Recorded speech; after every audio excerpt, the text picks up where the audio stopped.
Bapak Ibu, kita ice breaking dulu ya. Kalau kata saya pagi berarti tepuknya 1. Oke. Kalau pagi berarti tepuknya 1. Kalau siang tepuknya 2. Kalau sore tepuknya 3. Kita coba. Pagi, siang, sore. Sore itu 3 ya. Oke. Kalau malam berarti hening. Misalkan malam. Malam kan hening, jadi tidak ada nada. Malam. Nah, tidak bunyi kalau malam ya. Kalau malam tidak bunyi. Oke, kita coba Bapak dan Ibu guru. Siap, Bapak dan Ibu guru hebat? Pagi, sore, malam. Oke, terima kasih. Baiklah, kita awali saja kegiatan acara pagi ini dengan membacakan Bismillahirrahmanirrahim. Sebutan berikutnya kita berikan waktunya kepada Bapak Kepala Sekolah. Waktu dan tempat kami persilakan.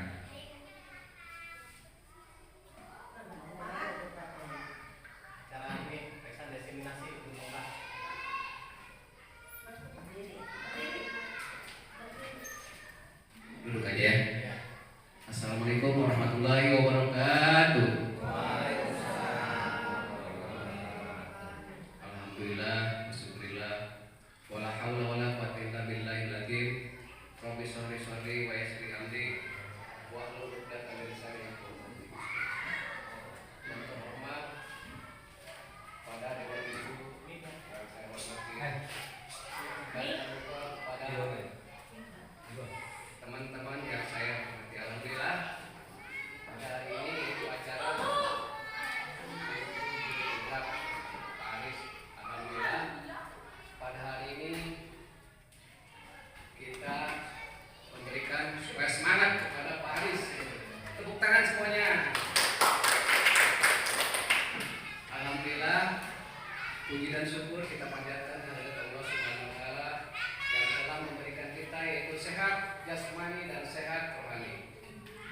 Salawat dan salam kita curahkan kepada junjungan kita Baginda Nabi besar Muhammad yang telah memberikan kita yaitu alam kebodohan ke alam kepintaran kita sebagai umatnya sampai ke yaumil akhir.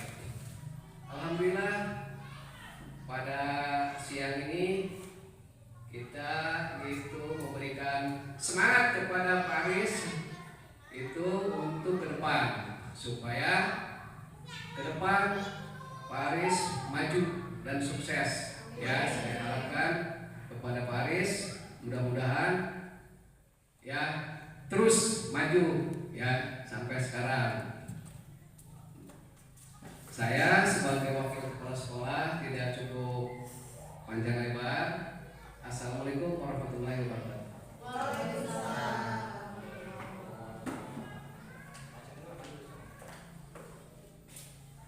Baiklah, Bapak dan Ibu guru hebat. Susunan acara kita pagi ini yang pertama adalah pembukaan, yang berikutnya sambutan kepala sekolah tadi yang sudah disampaikan.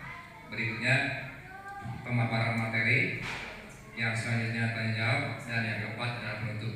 Nah, menginjak pada acara yang berikutnya adalah pemaparan materi yang akan disampaikan oleh Bapak Aris selaku CGP calon guru penggerak. Kepada beliau, waktu dan tempat kita persilakan dan kita ikuti materi yang disampaikan oleh Bapak Aris dengan seksama. Waktu dan tempat dipersilakan.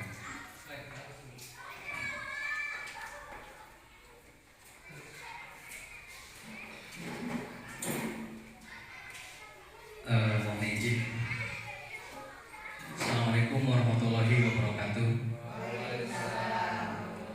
Salam damai sejahtera, Om Swastiastu, Namo Buddhaya, Salam Kebajikan, Rahayu untuk kita semua di acara desiminasi atau diskusi calon guru penggerak angkatan 10. Puji syukur marilah kita panjatkan kehadirat Allah Subhanahu wa taala di mana pada hari ini kita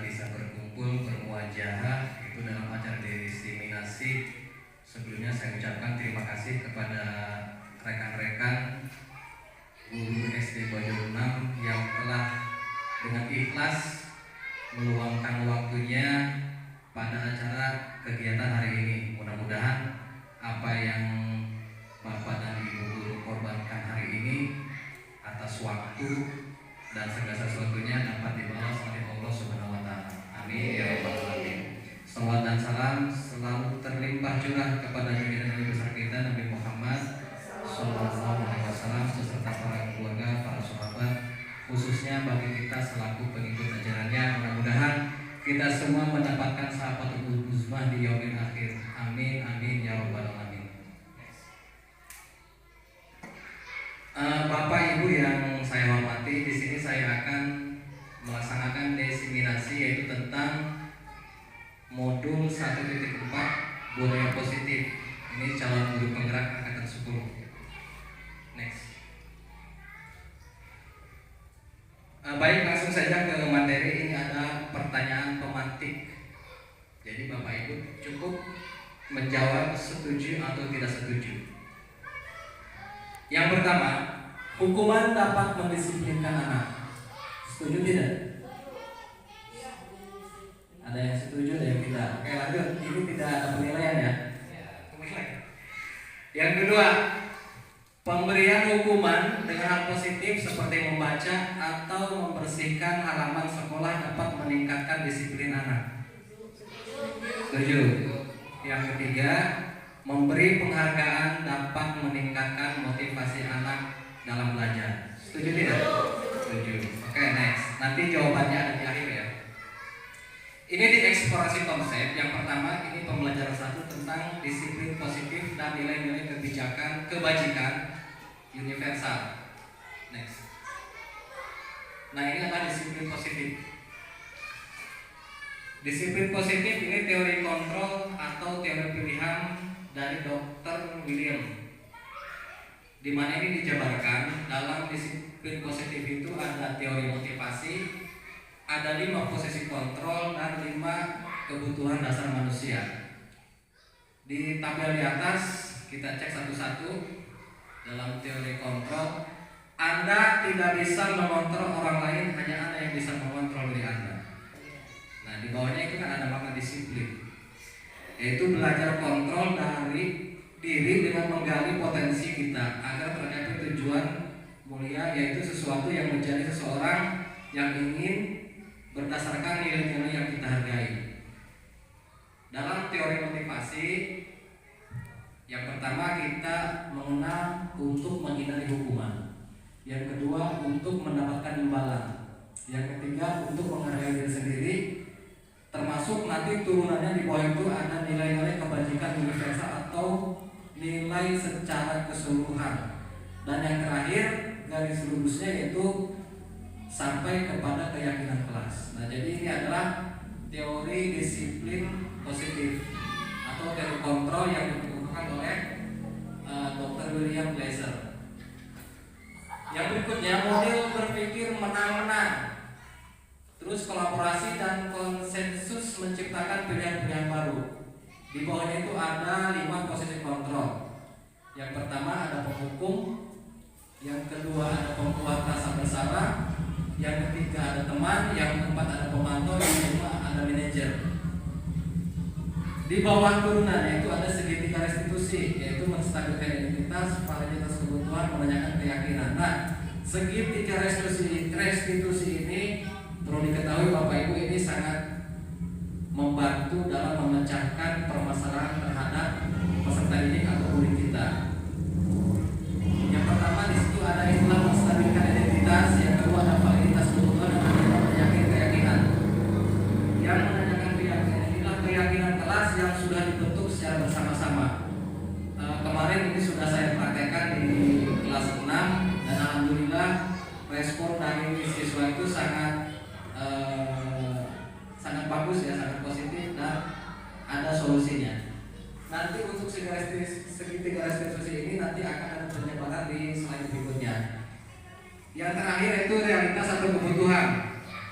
5 kebutuhan dasar manusia. Yang pertama ada bertahan hidup, ada penguasaan, ada kasih sayang dan rasa diterima, ada kesenangan dan ada kebebasan atau freedom. Next. Nah, ini lihat apakah makna disiplin. Ini adalah pengertian tentang makna disiplin. Disiplin berasal dari bahasa Latin. Artinya disiplina, yaitu bahasa Latin yang artinya belajar. Makna asal dari kata ini berkonotasi dengan disiplin diri dari murid-murid Sokrates atau Plato. Ini adalah ahli filsafat ya. Yang berikutnya disiplin diri membuat orang mengenali potensinya menuju sebuah tujuan apa yang dia hargai. Jadi disiplin ini akan menggali potensi yang ada pada diri seseorang. Oke, kita berbicara tentang disiplin yang ada di sekolah kita. Berarti patokannya kepada siswa atau murid. Murid akan merasa dihargai ketika disiplin itu sesuai dengan yang kita sepakati di sekolah. Murid akan mengikuti disiplin, akan berperilaku disiplin apabila bapak dan ibu gurunya yang pertama menerapkan sikap disiplin. Karena ada istilah guru kencing berdiri, murid kencing berlari ya, itu istilahnya.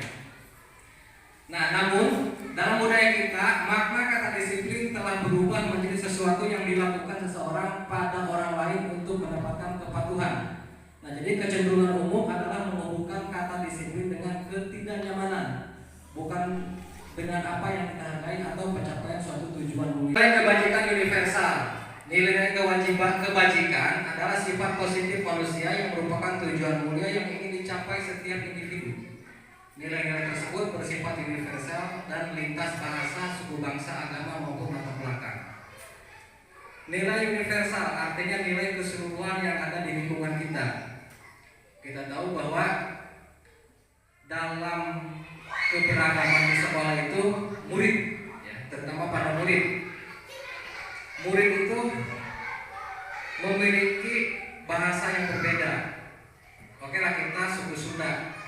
Dalam suku Sunda ini dialek atau logat setiap daerah pasti berbeda. Logat Bojong, logat Menes. Bojong itu kan banyak.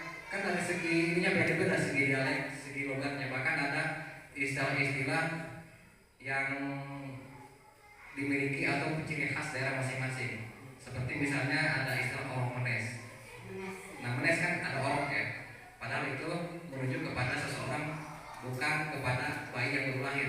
Tapi kalau di kita di daerah Bojong, orok itu identik dengan bayi yang baru lahir disebut dengan orok, berbeda dengan Menes. Orok berarti sambal. Nah, kemudian suku bangsa, agama maupun latar belakang. Kenapa ada suku bangsa maupun ada agama? Di sekolah lain itu bercampur Bapak Ibu, campur antara agama Islam, Kristen, Protestan dan sejenisnya, dan latar belakang lainnya. Jadi apabila ini berlaku tidak secara universal, maka ini disebut dengan kebajikan yang sifatnya cacat. Oke, poinnya yang pertama, setiap perilaku atau perbuatan memiliki suatu tujuan. Yang kedua, dengan mengaitkan nilai-nilai kebajikan yang diyakini seseorang, maka motivasi intrinsiknya akan terbangun. Jadi motivasi yang ada di dalam diri siswa atau diri murid tersebut, sehingga menggerakkan motivasi dari dalam untuk dapat mencapai tujuan yang mulia yang diinginkan. Ini dari Diano Gosen tahun 1998. Nilai-nilai kebajikan yang ingin dicapai oleh setiap anak Indonesia kita kenal dengan profil pelajar Pancasila. Ini ada 6 profil pelajar Pancasila yang sekarang sedang digaungkan oleh Mas Menteri. Terdiri dari 6. Yang pertama, beriman, bertakwa kepada Tuhan Yang Maha Esa dan berakhlak mulia. Ini adalah penanaman nilai dasar atau fondasi utama dalam mengembangkan sebuah nilai pendidikan, iman, takwa, dan berakhlak mulia. Ini secara religius ya, secara nilai keagamaannya. Kemudian ada sikap mandiri.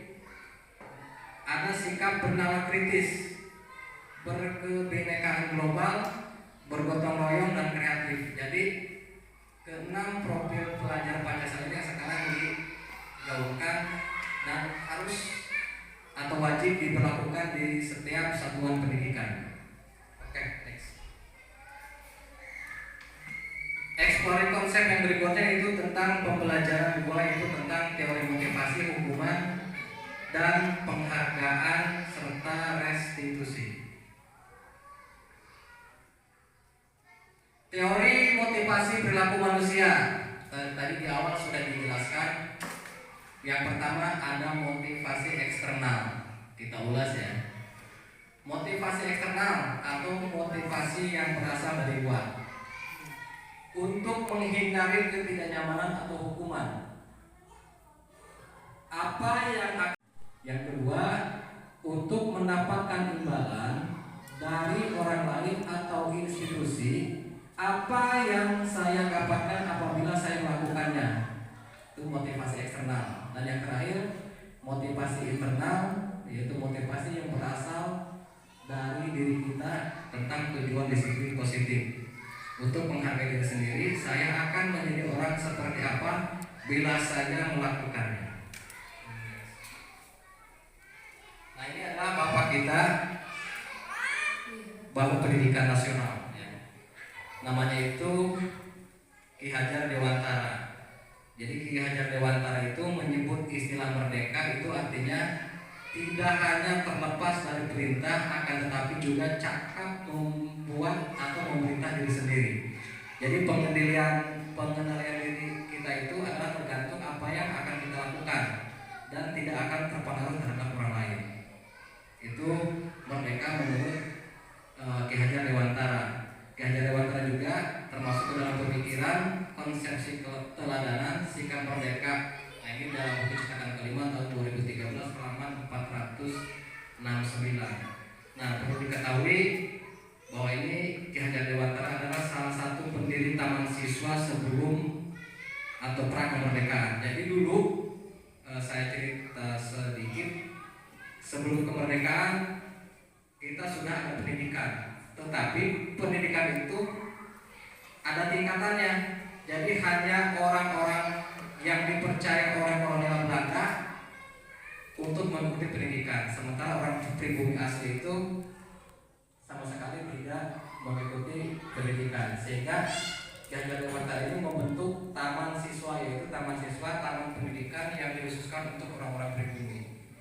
Dulu kan politik Belanda, politik kolonial sangat mengharapkan orang pribumi itu untuk pintar, karena kalau misalkan orang pribumi pintar, nah nanti berpikirnya luas dan nanti akan timbul pemberontakan. Nah, sehingga Ki Hajar Dewantara ini mencetuskan membuat taman siswa, sehingga alhamdulillah sampai sekarang secara lahir maupun batin kita sudah melaksanakan kegiatan merdeka baik dalam belajar maupun dalam pendidikan. Dan pada akhirnya ini gagasan dari Kemendikbudristek sehingga muncul istilah Merdeka Belajar. Dan kurikulumnya pun sekarang dari kurikulum Merdeka Belajar sudah kembali ke kurikulum nasional. Jadi sudah diberlakukan ya seluruh Indonesia, termasuk di Bojong-6. Nah, ini jadi istilah Merdeka dalam Belajar. Dihukum oleh penghargaan, bahwa penghargaan berlaku sama dengan hukuman. Ya, penghargaan berlaku sama dengan hukuman. Nanti kita akan menjawab di pertanyaan pemantik yang pertama. Dalam arti meminta atau memujuk seseorang melakukan sesuatu untuk memenuhi suatu tujuan tertentu. Dari orang yang meminta atau memujuk, dorongannya eksternal atau dorongannya dari luar, dan akan ada faktor ketergantungan. Jadi beberapa dampak dari pemberian penghargaan. Tadi kebanyakan setuju ya. Siswa diberikan penghargaan akan memberikan motivasi. Tadi semua jawabannya setuju tentang penghargaan. Sekarang kita cek satu-satu tentang penghargaan. Jika penghargaan diberlakukan diadakan ya, maka pengaruh jangka pendek dan jangka panjang. Nah, jadi artinya siswa itu ketika diberikan penghargaan sifatnya hanya jangka pendek, Bapak Ibu. Jadi ketika siswa rajin belajar untuk mencapai prestasi, ketika diberikan penghargaan nanti berpikirnya hanya untuk mencapai penghargaan. Bagaimana kalau tidak dikasih penghargaan ketika nilainya berubah di tahun berikutnya? Kan motivasinya turun. Karena yang diharapkan adalah penghargaannya, bukan nilainya.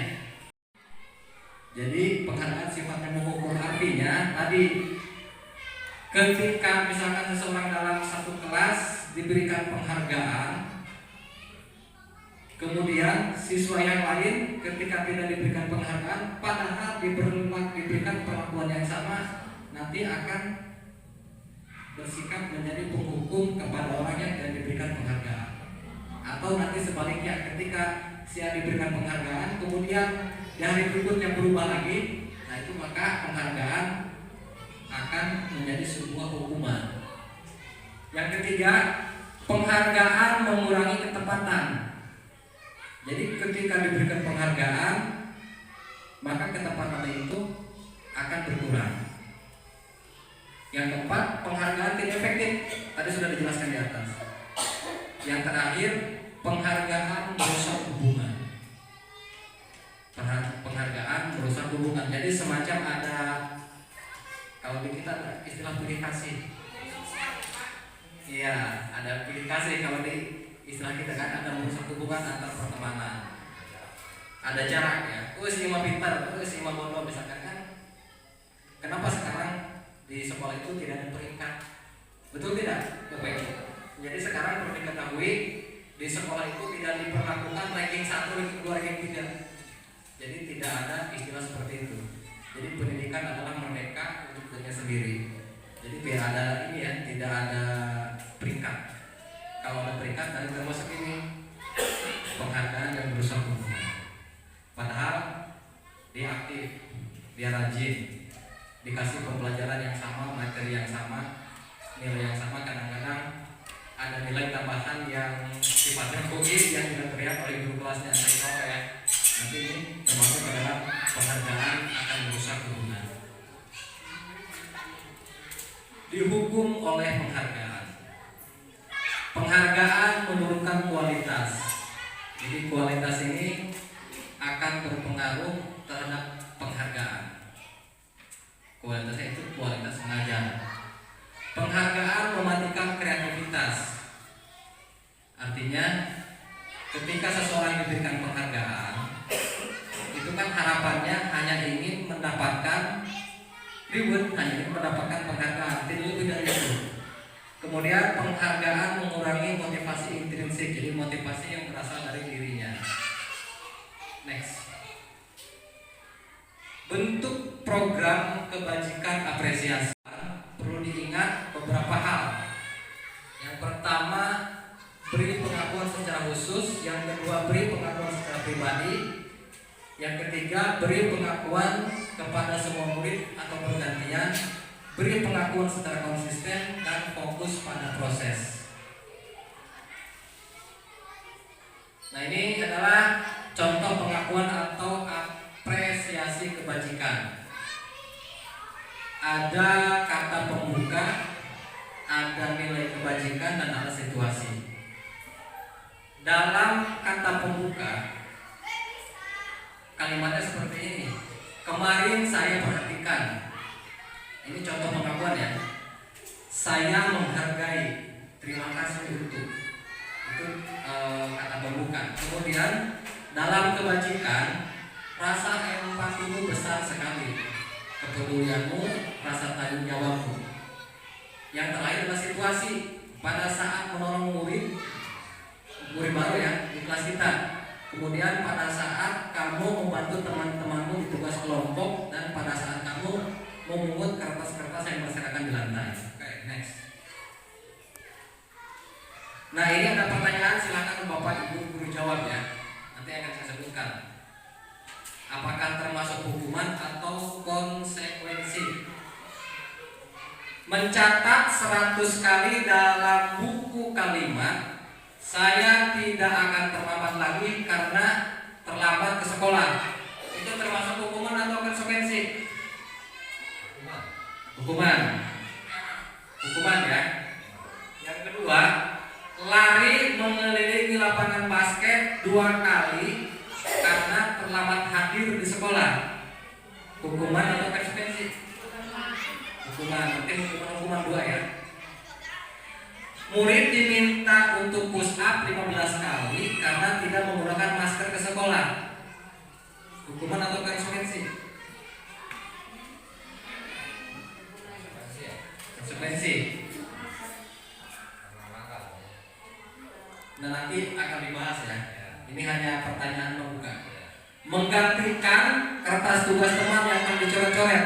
Hukuman atau konsekuensi? Konsekuensi. Membersihkan tumpahan air di meja tulis karena tersenggol pada saat belajar. Hukuman atau konsekuensi? Konsekuensi. Murid disuruh untuk mengenakan sepatu seharian di sekolah karena tidak mengenakan sepatu hitam. Jadi ini artinya seperti ini, sekolah itu mewajibkan seragam bersepatu hitam. Tiba-tiba si murid itu tidak mengenakan sepatu. Kemudian oleh gurunya, murid itu disuruh mengenakan sepatu seharian di sekolah karena tidak mengenakan sepatu hitam. Hukuman atau konsekuensi? Hukuman. Yang terakhir, lari mengelilingi lapangan basket 2 kali karena terlambat 10 menit pada saat pelajaran PJOK. Lari mengelilingi, konsekuensi hukuman? Hukuman. Oke, sekarang kita buka. Nah, ini jawabannya. Mencatat 100 kali dalam buku, saya tidak akan terlambat lagi karena telah bersekolah, itu termasuk ke dalam hukuman. Yang kedua, lari mengelilingi lapangan, itu termasuk ke dalam hukuman. Murid diminta push up, hukuman. Menggantikan kertas tugas, konsekuensi. Membersihkan tumpahan air, konsekuensi. Murid disuruh untuk mengenakan sepatu, hukuman. Lari mengelilingi lapangan basket 2 kali karena terlambat sebelum. Perbedaannya, perbedaan antara hukuman dengan konsekuensi. Hukuman, sesuatu yang menyakitkan harus terjadi. Nah, itu jenis hukuman.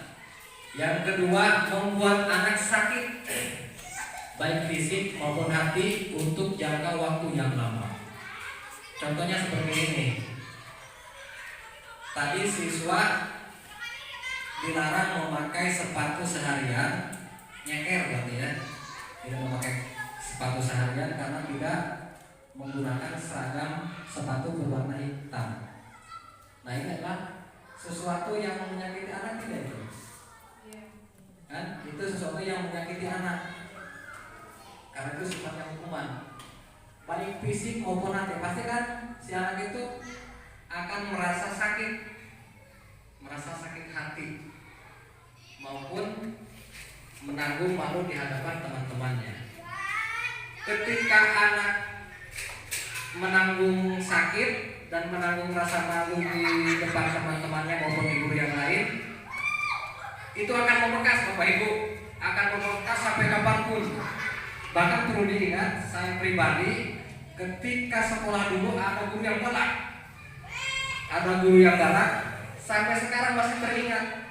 Oh, saya pernah ditampar, saya pernah dicambuk, saya pernah disuruh lari mengelilingi lapangan sebanyak 10 kali karena terlambat. Nah, itu sesuatu hukuman yang menyakitkan. Sesuatu hukuman yang menyakitkan. Dulu saya sebelum mengenal ini di guru penggerak, saya selalu menerapkan hukuman, ya. Karena sekarang sudah menjadi guru penggerak, hukuman yang sifatnya seperti ini setelah sudah saya rubah. Nanti akan kita bahas lagi di segitiga restitusi. Jadi sifatnya bukan hukuman. Nah, ini tadi jelas anak membenci kedisiplinan. Yang kedua, hukuman itu sifatnya paksaan.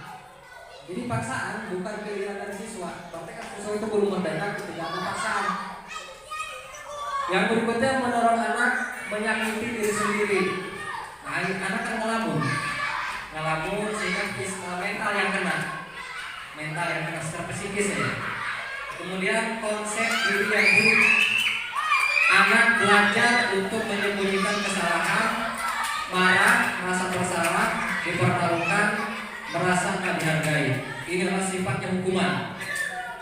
Kalau konsekuensi, nah ini konsekuensi, sesuatu harus terjadi.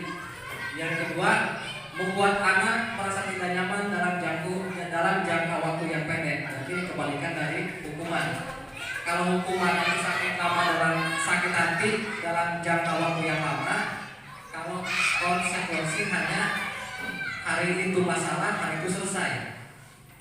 Ya kan, kalau misalkan anak ke sekolah tadi tidak memakai sepatu hitam, kemudian oleh gurunya disuruh membuka sepatu seharian tanpa alas kaki, itu kan sakit yang lama.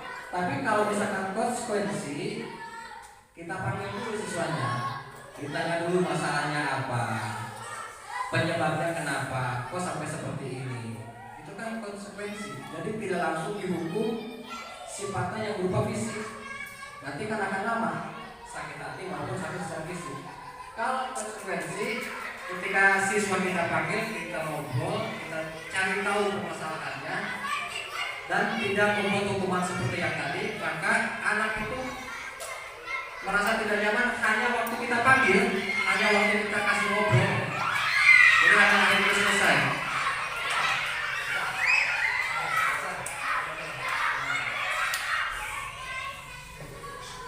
Kemudian ada stimulus atau tanggapan, mendorong anak agar mudah menyesuaikan diri, konsep diri yang baik. Anak belajar untuk mematuhi peraturan. Nah, jadi peraturan ini ketika dibuat dalam konsekuensi, anak itu akan mudah mengikuti aturan yang ada. Kemudian yang terakhir, kehilangan hak, dibuat tidak nyaman, diasingkan untuk sementara atau time out ya. Jadi ada jeda, ada istirahat.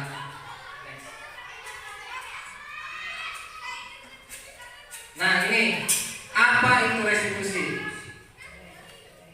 Restitusi adalah proses menciptakan kondisi bagi murid untuk memperbaiki kesalahan mereka. Jadi menciptakan kondisi bagi murid untuk memperbaiki kesalahan mereka, sehingga mereka bisa kembali kepada kelompok mereka dengan karakter yang lebih kuat. Restitusi juga merupakan proses kolaboratif atau proses kerjasama yang mengajarkan murid untuk mencari solusi untuk masalah mereka dan membantu murid berpikir tentang orang seperti apa yang mereka ingin atau menjadi tujuan mulia dan bagaimana mereka harus memperlakukan orang lain.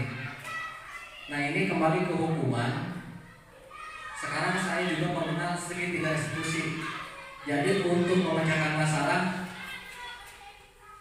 tidak dengan hukuman yang bersifat verbal ya, tidak hanya bersifat hukuman fisik, tapi restitusi ini dihadirkan untuk menciptakan murid dalam memperbaiki kesalahan mereka. Jadi ketika murid ada masalah, misalnya ada murid yang mencontek, ada murid yang berkelahi, ada murid yang bolos, kita tidak perlu memperlakukan hukuman secara fisik, tapi kita cukup panggil,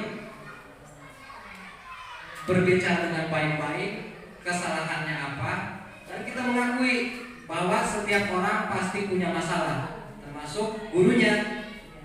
Jadi kita tanyakan dulu ke siswa, misalnya penyebab bolosnya apa? Apakah mau mengikuti teman-temannya atau kemauan dia secara pribadi, maupun ada pihak luar yang mengajak dia untuk bolos. Nah, kita tanya dulu, cari permasalahannya. Jangan misalkan bolos, besoknya kita panggil ujung-ujung dicarikan. Nah, itu kan perbuatan hal yang tidak baik dan yang nanti akan mengganggu psikis siswa. Kemudian mereka bisa kembali pada kelompok mereka. Jadi setelah dilakukan restitusi, dilakukan pemanggilan, ngobrol secara tadi, menanyakan keyakinan kelas, memberikan semangat. Nanti siswa itu akan kembali kepada siswanya lagi. Jadi tidak merasa tidak akan merasa dikucilkan ketika ada masalah di kelas. Nah, dengan karakter yang lebih kuat, jadi nanti ada penguatan dalam diri siswa itu sendiri. Nah, restitusi juga merupakan proses kolaboratif yang mengajarkan murid untuk mencari solusi untuk masalah mereka. Oke, next. Identitas. Tadi sudah ya, sesuatu yang menyakitkan harus terjadi. Tidak nyaman untuk murid atau anak untuk jangka waktu panjang. Korban mendapat keadilan, murid atau anak akan tersakiti, perilaku pasif atau agresif meningkat. Jadi semakin siswa semakin diberikan hukuman, maka tingkat kenakalan itu akan semakin agresif ya. Jadi akan semakin meningkat. Jadi mau kapok ketika diberikan hukuman. Kemudian sistem tidak akan berjalan bila murid tidak kuat. Berlaku hanya pada sebuah institusi, tidak berlanjut pada kehidupan nyata. Peraturannya adalah kamu harus titik-titik. Murid atau anak membenci peraturan. Identitas sukses, konsekuensi dan restitusi. Ini sikapnya netral dan positif. Beda dengan hukuman yang itu sifatnya negatif. Next. Ciri-ciri restitusi. Bapak Ibu sambil minum, nggak bawa air di kantor, sambil itu aja, boleh sambil makan. Airnya di kantor. Ciri-ciri restitusi. Yang pertama, bukan untuk menebus kesalahan, namun untuk belajar dari kesalahan. Ini jelas ya. Bukan untuk menebus kesalahan. Jadi siswa itu ketika ada permasalahan sifatnya bukan untuk menebus kesalahan, tapi untuk belajar dari kesalahan. Yang kedua, memperbaiki hubungan. Yang tadinya misalkan siswa itu benci terhadap guru ketika diberikan hukuman, tetapi ketika ada permasalahan diobrolkan secara restitusi secara baik-baik dengan kayak dan seterusnya, itu nanti akan memperbaiki hubungan. Yang ketiga, tawaran. Jadi guru itu. Bapak Ibu, sekarang kita beralih ke eksplorasi konsep tentang pembelajaran 3, keyakinan kelas.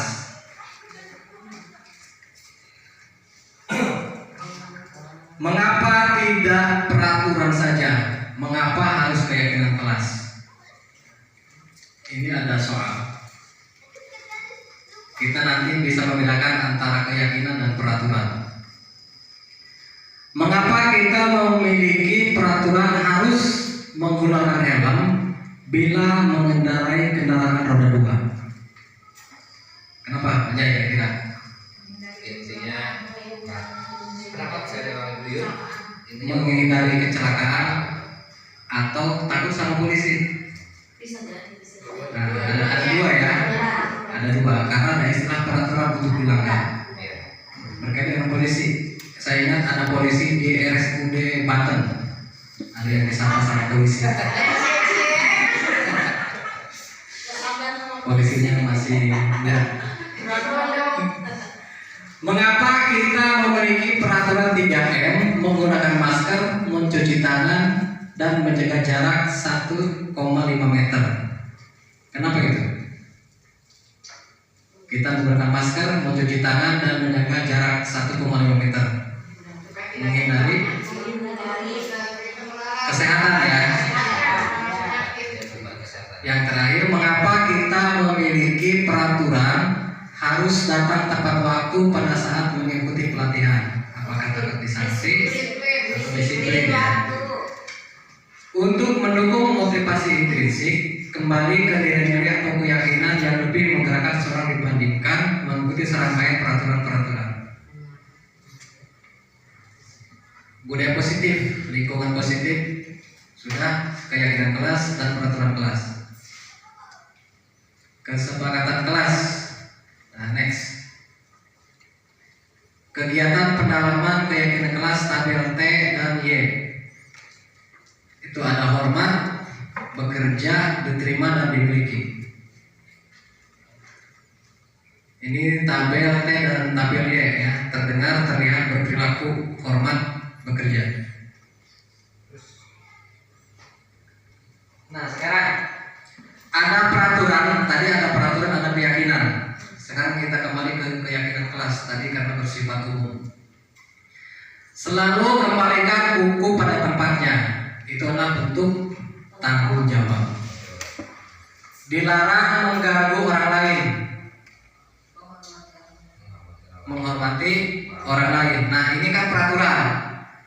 Peraturan itu kalau kita lihat itu bahasanya bahasa negatif ya.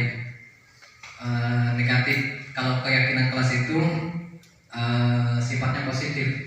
Nanti juga di ajaran berikutnya Bapak Ibu, karena kita sudah IKM Kultur Nasional, nanti kita buat keyakinan kelas yang disepakati oleh murid atau siswa kita. Kemarin kan sudah waktu di sini ya, cara membuat keyakinan kelas. Nanti di ajaran baru kita buat lagi keyakinan kelas karena siswa baru, wajah baru, karena kita sifatnya guru kelas.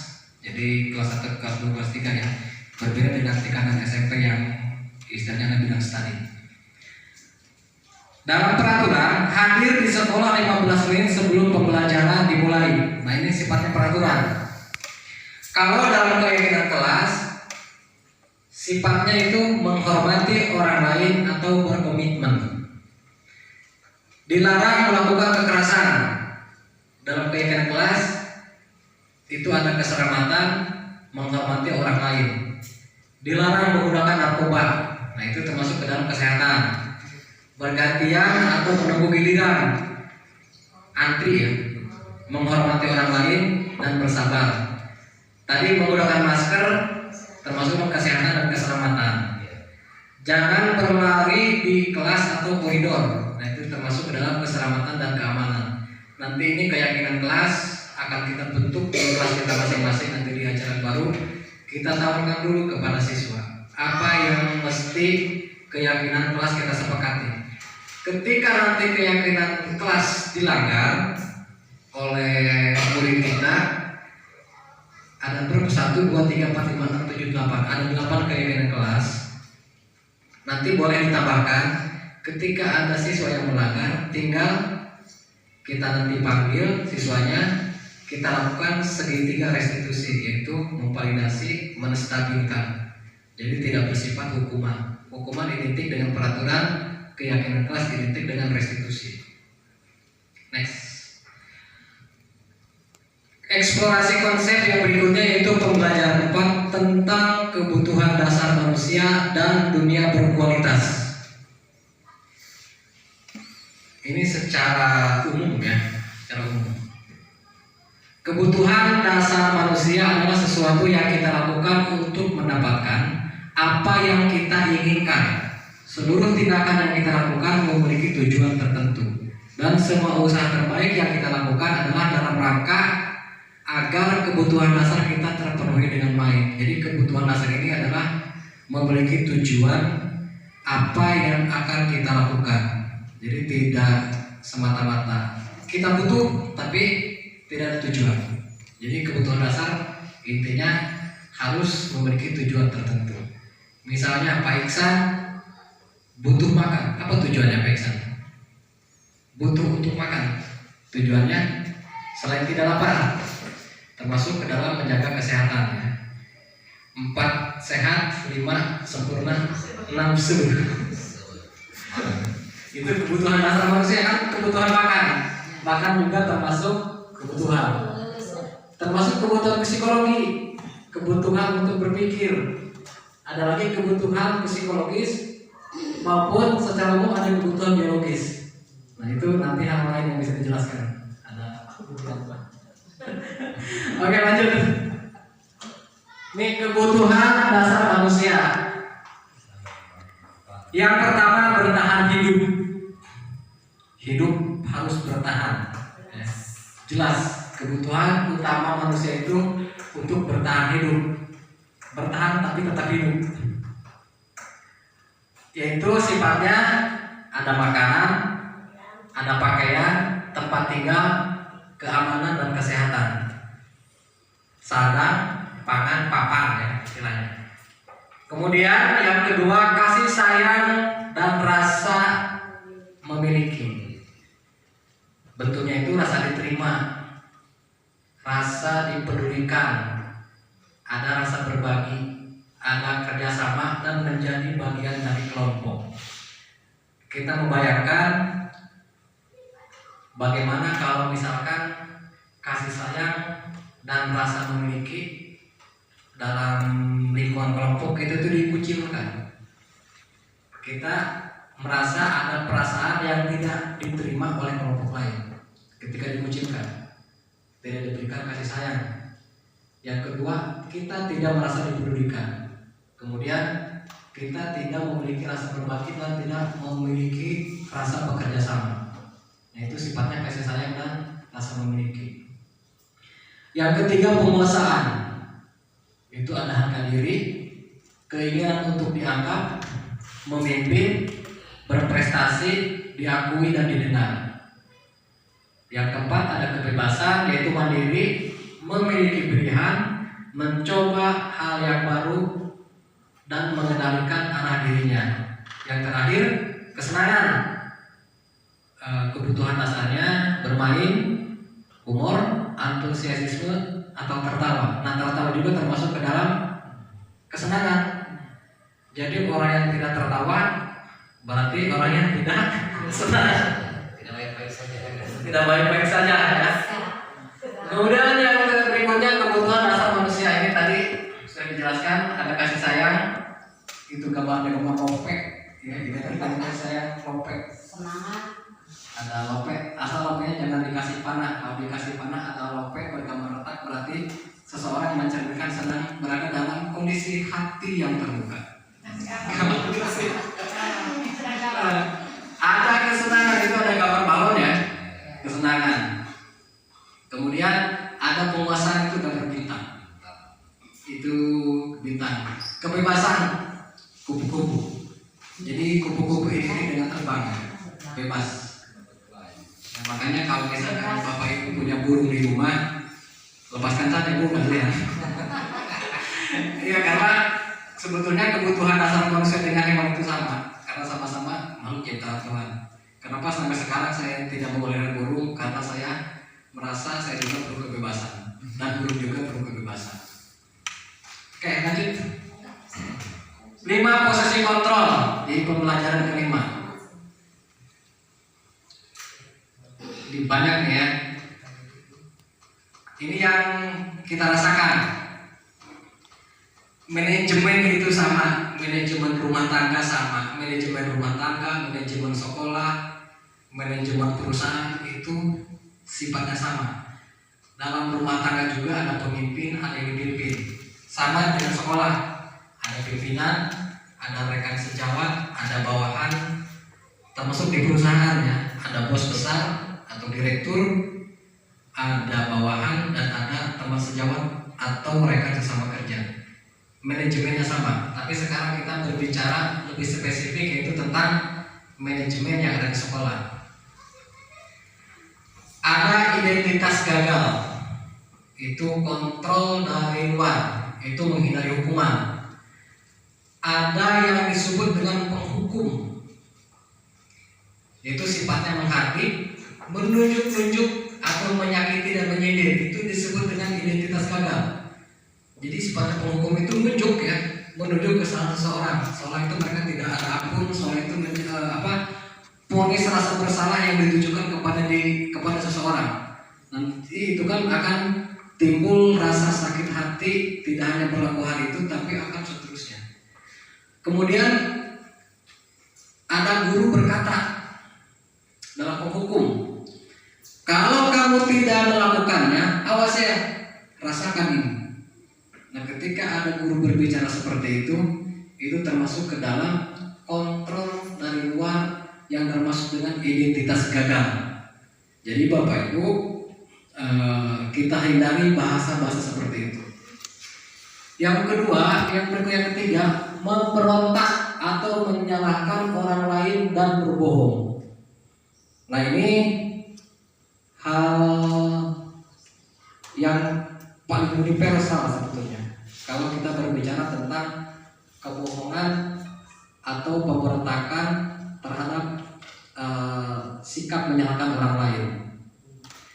Kemudian kaitan dengan dunia berkualitas, itu murid meletakkan guru di luar dunia berkualitas. Murid berkata, biarkan saja, nanti juga marah-marah lagi. Nah, kalau misalkan ada guru-guru sering marah-marah, sering membentak siswa, siswa itu tidak akan kapok. Justru siswa itu akan beranggapan, biarkan saja guru itu bermarah-marah. Hari kumah, nanti juga besok marah-marah lagi. Nah kan, ketika ada bahasa seperti itu, ada naluri dalam diri siswa untuk mengungkapkan seperti itu. Kayak diulang kan. Ketika ada bahasa kasar yang dilontarkan oleh seorang guru.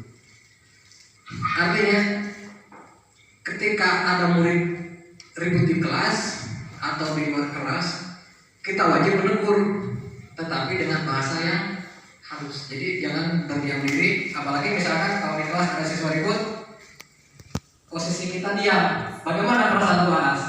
Kalau misalkan UAS lagi belajar, ada siswa ribut, apa yang akan dilakukan UAS? Apakah akan memberikan peringatan atau hanya berdiam diri ketika melihat murid ribut? Memberikan peringatan, tapi dengan bahasa yang halus ya, bahasa yang santun, bahasa yang sesuai dengan kebutuhan siswa. Dampak pada murid, nah dampaknya ini tetap nanti akan mengulangi kesalahan mereka. Hari ini kesalahan, ketika dibentak, nanti juga marah-marah lagi, besok diulangi lagi, dan seterusnya. Kalau ini dibiarkan, Bapak Ibu, ini akan menjadi kekhawatiran kita. Bagaimana tipe psikologi siswa itu ke depan?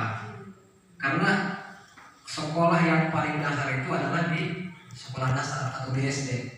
Jadi pembentukan karakter, pembentukan watak itu tetap ada di SD. Murid bisa baca, bisa nulis, bisa menggunakan bahasa yang baik dan benar, bisa berakhlak, dasarnya dari sekolah dasar, dari SD. Jadi kita itu adalah agen yang sangat besar untuk menuju perubahan dan perbaikan watak siswa ke depannya.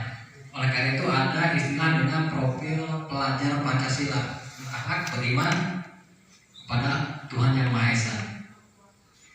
Membuat orang merasa bersalah.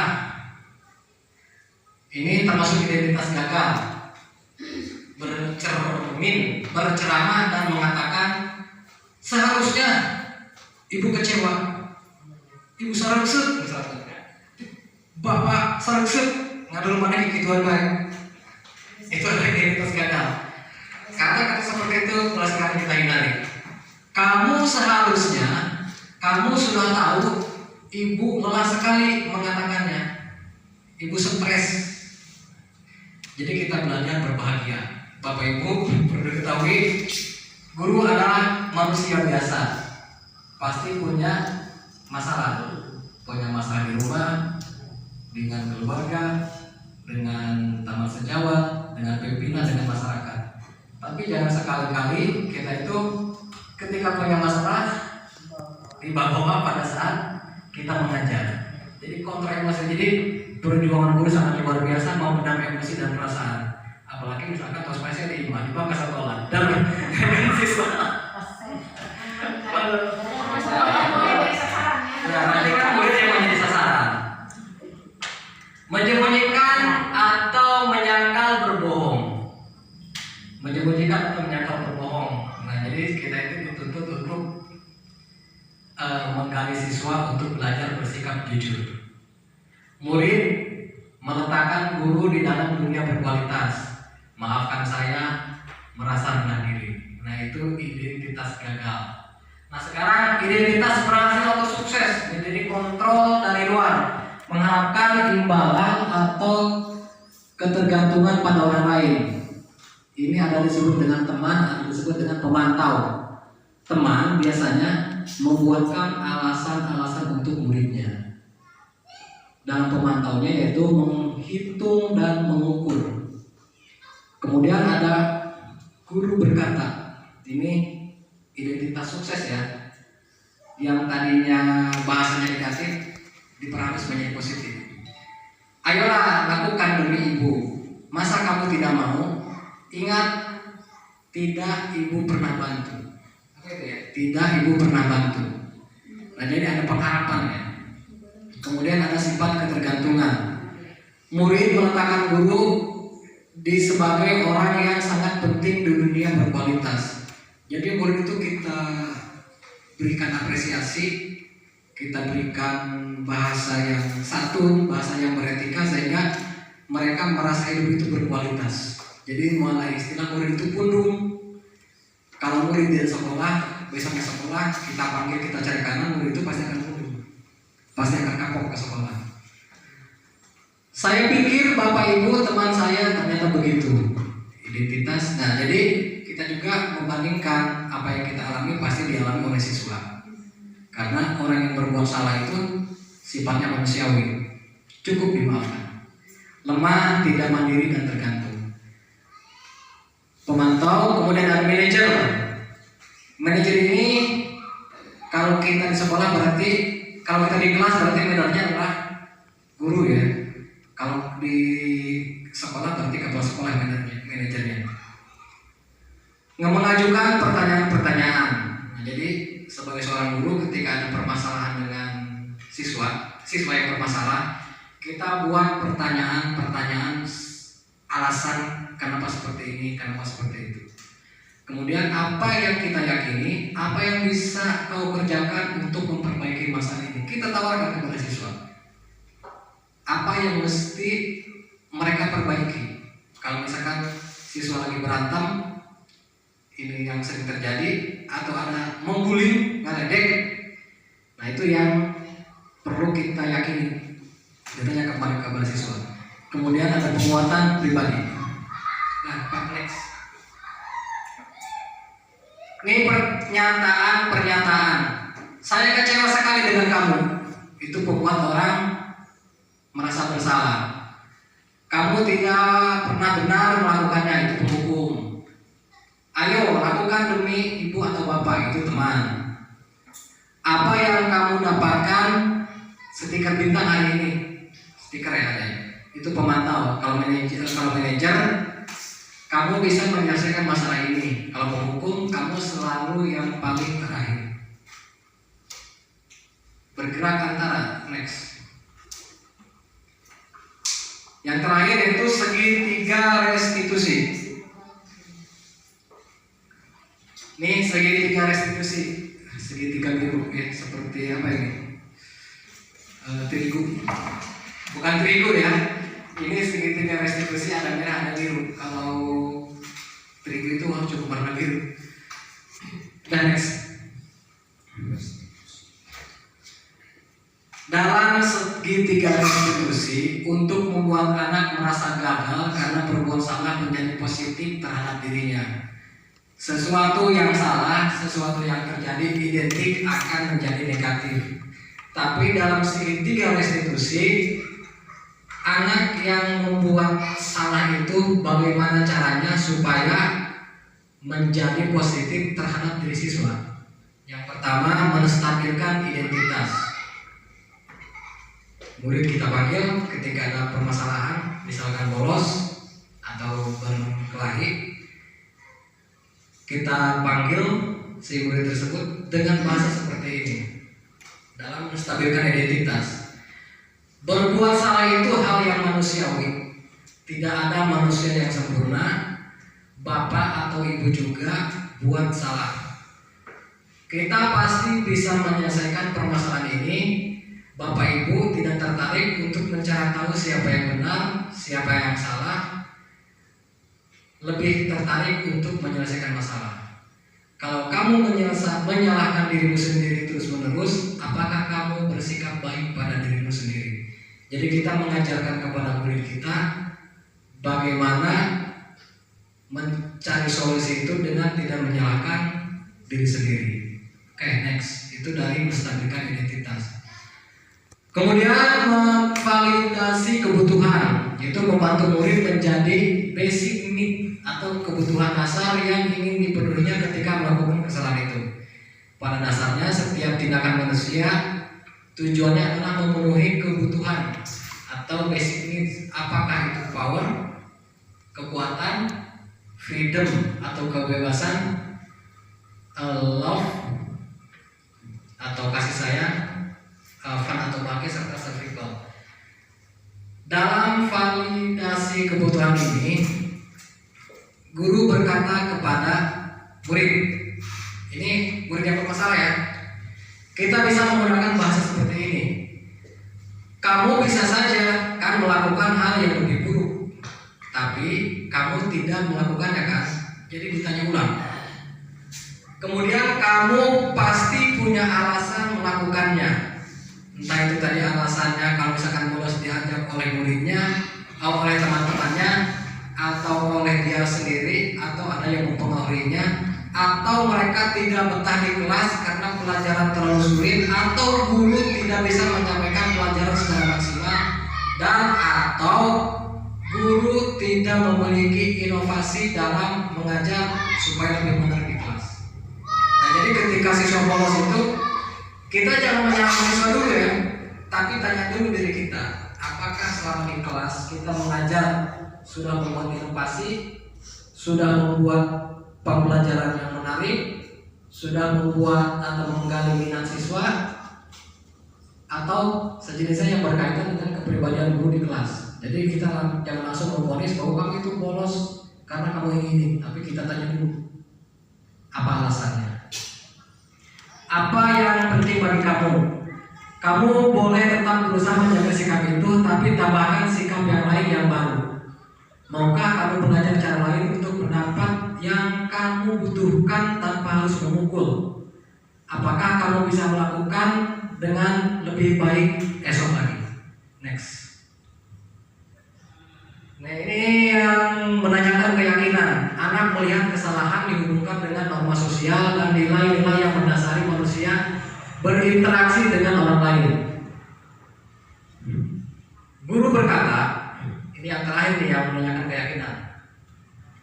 Apa nilai yang kita percaya di kelas atau sekolah kita? Ini kita kembali ke keyakinan kelas yang kita susun, ya, yang kita buat. Kalau misalkan melanggar, kita tinggal dibalikan lagi kepada murid. Apakah nilai yang kita percaya di kelas sekolah kita? Kemudian nilai-nilai universal apa yang telah kita sepakati? Ini keyakinan kelas tadi ya. Kelas yang ideal itu seperti apa sih? Kamu ingin jadi anak seperti apa? Dan apa yang kamu rasakan ketika kamu melakukan itu? Kamu menjadi orang yang seperti apa? Jadi pertanyaan-pertanyaan ini adalah menanyakan tentang keyakinan kelas yang sudah disepakati. Kalau misalkan dari 3 poin ini, dari mulai validasi, menstabilkan sampai menanyakan keyakinan dalam segitiga restitusi mengenai permasalahan dalam diri siswa, saya rasa ini akan sangat berhasil. Siswa tidak akan merasa sakit hati, siswa akan meneladani kita dan akan menghargai dirinya sendiri serta akan menghargai orang lain.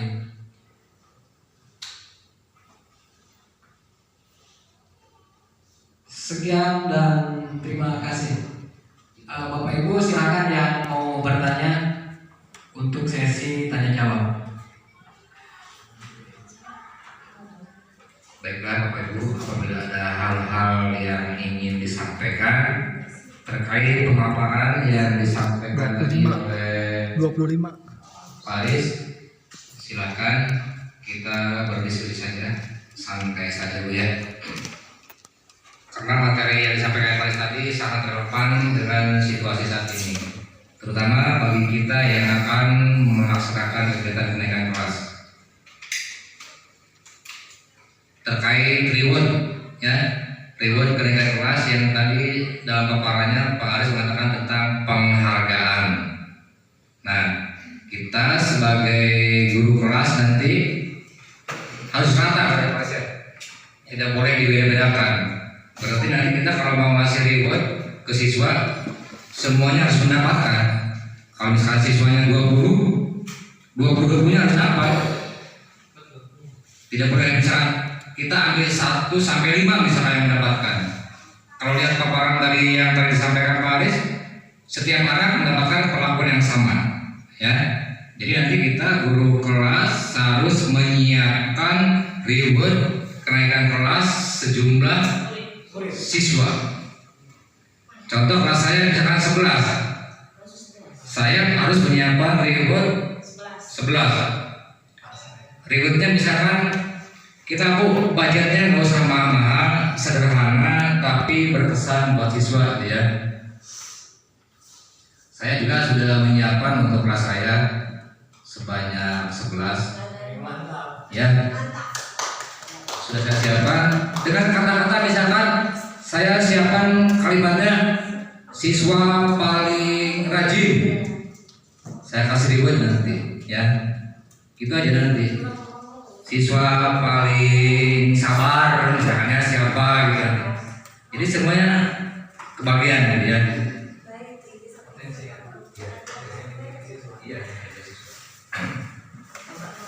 Untuk PA itu barangkali harus paling banyak 1 sampai 6. Iya, berarti 6 siswa.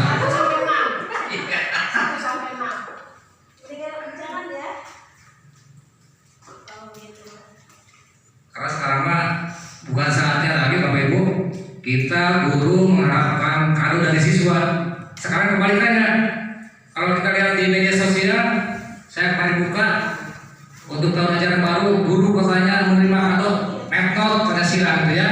Sekarang gurunya yang menyiapkan sarana, yang menyiapkan untuk siswanya.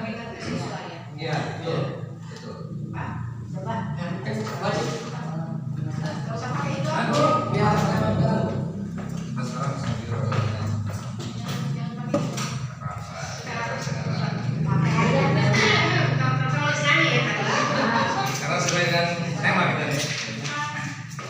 Assalamualaikum warahmatullahi wabarakatuh. Tadi sudah diterangkan sama Pak Aris ya mengenai ranking. Biasanya kan kita ranking 1, 2, dan 3 ya. Apakah nanti ini dikenaikkan, kita akan mengumumkan ranking per kelasnya atau tidak? Sedangkan menurut IKM yang sekarang ya, kurikulum merdeka itu tidak ada ranking. Apakah kita harus disebutkan ranking 1, 2, dan 3-nya atau tidak? Itu saja.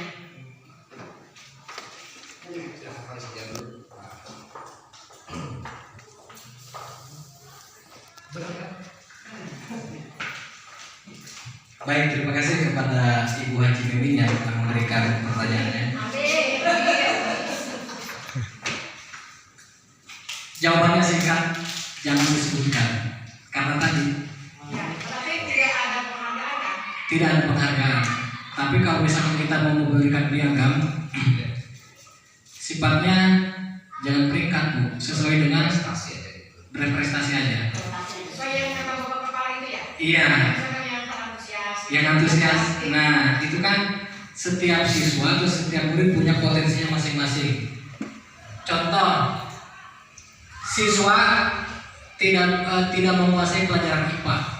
Contoh, tetapi di sisi lain siswa itu menguasai pelajaran matematika. Kan potensi dan kebutuhan siswa beda-beda. Ada yang ahli IPA, ada yang ahli di olahraga, bahkan yang paling mencolok seperti ini. Di siswa kelas 6 dalam pelajaran umum biasa-biasa saja. Tapi ketika saya melihat di PJOK, pelajaran PJOK, mereka lebih sering menguasai PJOK, misalkan tentang main bola. Siswa pintar main bola, tetapi belum tentu pintar di pelajaran umum. Termasuk di PAI, kemarin saya lihat waktu di ujian praktek, ada siswa kelas 6 yang pelajaran umum ya, baik matematika, IPA, bahasa Inggris, itu sifatnya biasa saja. Tetapi ketika dipraktekkan, ternyata dalam ujian praktek sholat, berwudu, berdoa, termasuk membacakan surah-surah pendek, itu mereka bisa. Berarti kan prestasinya dalam bidang agama, prestasinya dalam bidang PJOK. Nah, jadi itu yang disebut dengan potensi yang ada pada diri siswa. Nanti kan kalau kita di kelas juga pembelajarannya kita bedakan. Kita bedakan, artinya siswa itu potensinya kemana? Kalau misalnya ke IPA, ke bahasa Indonesia atau ke agama, tinggal kita mengelolanya dengan baik. Nanti juga di acara kedepannya kan ada RPP, disebutnya dengan RPP berdiferensiasi. Nah, nanti itu bulan Juli nanti kita akan mencoba hal yang seperti itu. Bagaimana cara menciptakan kondisi, situasi, proses pembelajaran yang menarik, yang menyenangkan, serta berpihak kepada murid. Kembali Undang-undang yang lain, silakan. Wah, dari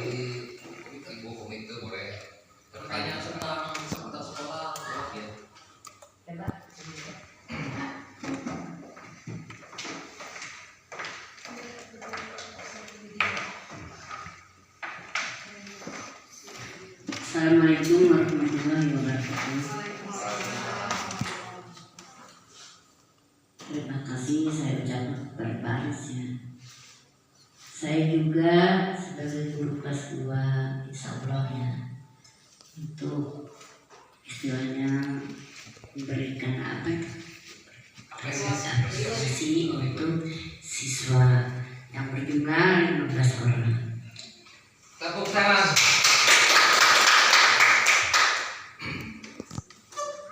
Saya mau ini Mas nanya, misalnya ini ya, nanti saya memberikan itu untuk siswa kelas 2, apakah istilahnya sama ratakan di dalam istilahnya, maaf yang bingkisan ya, dan saya beri itu misalnya prestasi atau kasih sayang ibu misalnya untuk siswanya, apakah betul kata-kata itu atau tidak? Misalnya nanti misalnya akan saya ke panggung ya, memberikan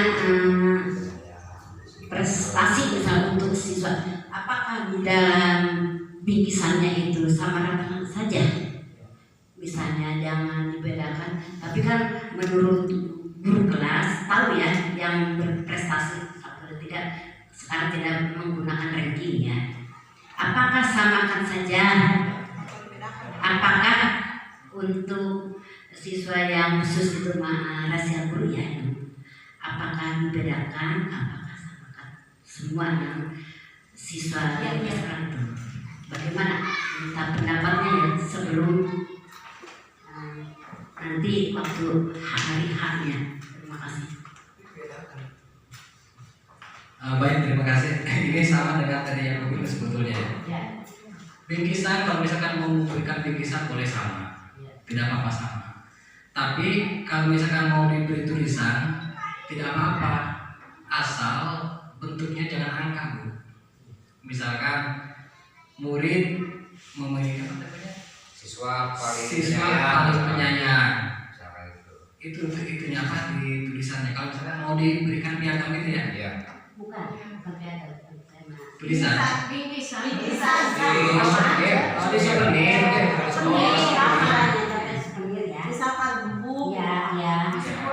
Begini Pak Aris, siswa yang tidak berprestasi atau yang berprestasi itu dibedakan atau tidak untuk bingkisan? Disamakan saja, Bu. Sama-sama saja ya. Ini kan kita tidak berbicara anak ini peringkat 1, peringkat 2, tapi kan semuanya berprestasi. Hanya prestasi itu kan lingkupnya berbeda. Ada prestasi di bidang agama, ada prestasi di bidang PJOK, ada prestasi di bidang IPA dan sejenisnya. Jadi kan berbeda anak itu. Jadi tidak ada peringkatnya, sama-sama aja itu, sama katakan. Ya Bu, sama-sama. Baik, pertanyaannya sangat bagus sekali. Saya cuma mau menambahkan ya. Nanti di masing-masing siswa tuh ya, di sebenarnya kita kasih reward, misalkan si A siswa paling penyabar, namanya misalkan Andi gitu kan. Itu ya nanti di tiap-tiap sebenarnya. Karena kan reward itu banyak, kalau misalkan kita berapa siswanya? 15. Nah, nanti kita buat konsep rewardnya, penyabar misalkan, pemberani, penyayang, betul, paling tulus misalnya. Nanti kan anak punya kebanggaan tersendiri. Oh, saya dikasih seperti sama ibu guru di tulisannya sebagai siswa paling penyayang misalkan gitu ya. Itu nanti sangat luar biasa kesannya buat siswa gitu ya. Tapi untuk bingkisan sama gitu. Isinya sama, isinya sama gitu ya. Isinya sama. Ya, isinya sama. Sama isinya. Coba nanti di iya betul kata-katanya. Iya. Kalau misalkan ngasih deh mahasiswa paling apa gitu ya. Tinggal ditulis di itunya. Iya, yang kalimatnya yang positif. iya yang positif kan di sini kita membangun budaya positif gitu ya. Iya. Ya. Seperti kita dari undangan saya Bu, ketika kita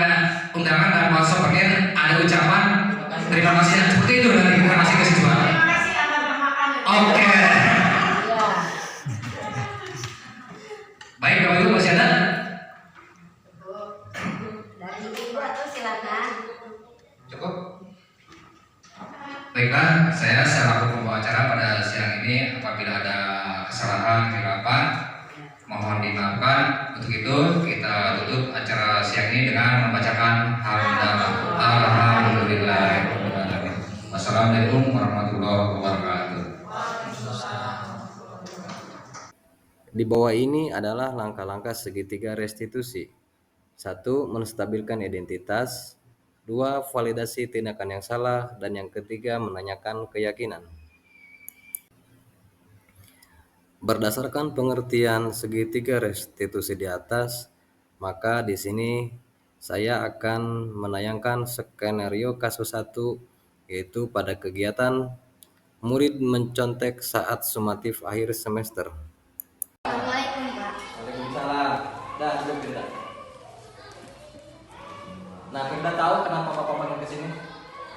Kemarin waktu ujian semester saya mencontek Pak. Mencontek. Nah, sekarang coba Firda ceritakan kenapa Firda sampai mencontek. Ya Pak, jadi waktu itu saya membawa catatan kecil ke dalam ruangan penilaian akhir semester dan diketahui oleh pengawas. Oh begitu. Nah, Bapak yakin ya, tidak ada siswa yang sempurna. Jadi Firda tahu bahwa hal yang paling baik adalah mengakui kesalahan yang sudah kita lakukan. Ya Pak, saya mencontek. Nah, kenapa kita sampai mencontek? Karena pelajarannya begitu sulit, jadi saya memutuskan untuk membawa catatan kecil. Saya minta maaf Pak. Nah, tindakan itu benar atau salah?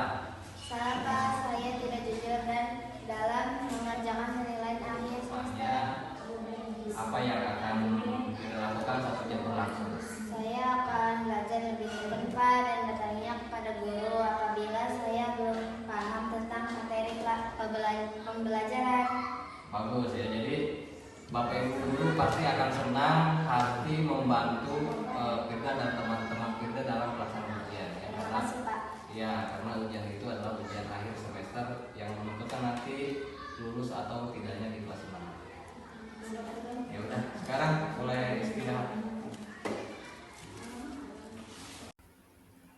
Dalam skenario kasus 2 ini, yaitu murid bolos saat guru sedang rapat. Salam. Nah, dulu.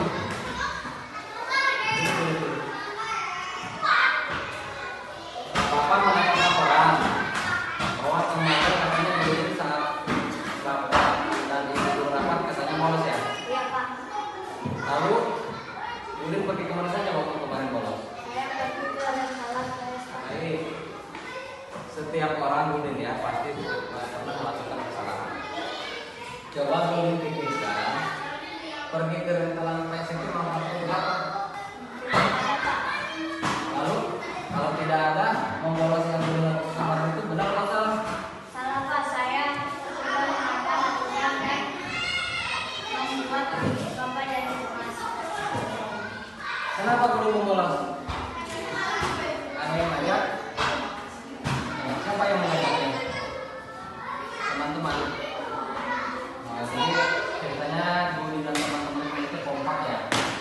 Nah sekarang Gulin sudah sadar belum? Sudah Pak, saya minta maaf. Minta maaf Pak, saya tidak akan bolos lagi. Benar tidak akan bolos lagi. Soalnya bila Bapak sudah dapat, apa yang akan Gulin lakukan? Apakah akan memperbaiki kesalahan ini? Saya akan meminta tugas guru mata pelajaran. Nah kan di sini kalau misalkan tidak semuanya kan guru banyak yang tidak dapat, ada yang tidak dapat. Nah nanti Gulin kalau misalkan ada guru yang mau rapat tidak apa-apa untuk tugas guru ya kalau misalkan sedang rapat. Nah semoga dengan pelajaran bermakna ini Gulin bisa menerima kesalahan. Ya. Jadi yang akan Gulin lakukan harus benar-benar dipikirkan karena membolos adalah perbuatan yang tidak baik. Ya. Kalau misalkan ada rapat nanti kan Bapak Ibu juga pasti tahu ya, memberitahu bagaimana baiknya. Nanti kedepannya jangan diulangi lagi intinya. Ya, jangan diulangi lagi ya. Ya Pak, terima kasih. Yaudah sekarang boleh ke istirahat. Warahmatullahi wabarakatuh. Nama saya Firda. Setelah saya melaksanakan segitiga restitusi, saya merasa senang dan terbantu dalam membacakan bermasalah. Assalamualaikum wabarakatuh. Nama saya Guri Nugraha. Setelah saya melaksanakan segitiga restitusi, saya merasa senang dan terbantu dalam menemukan solusi dan permasalahan yang saya hadapi. Wassalamualaikum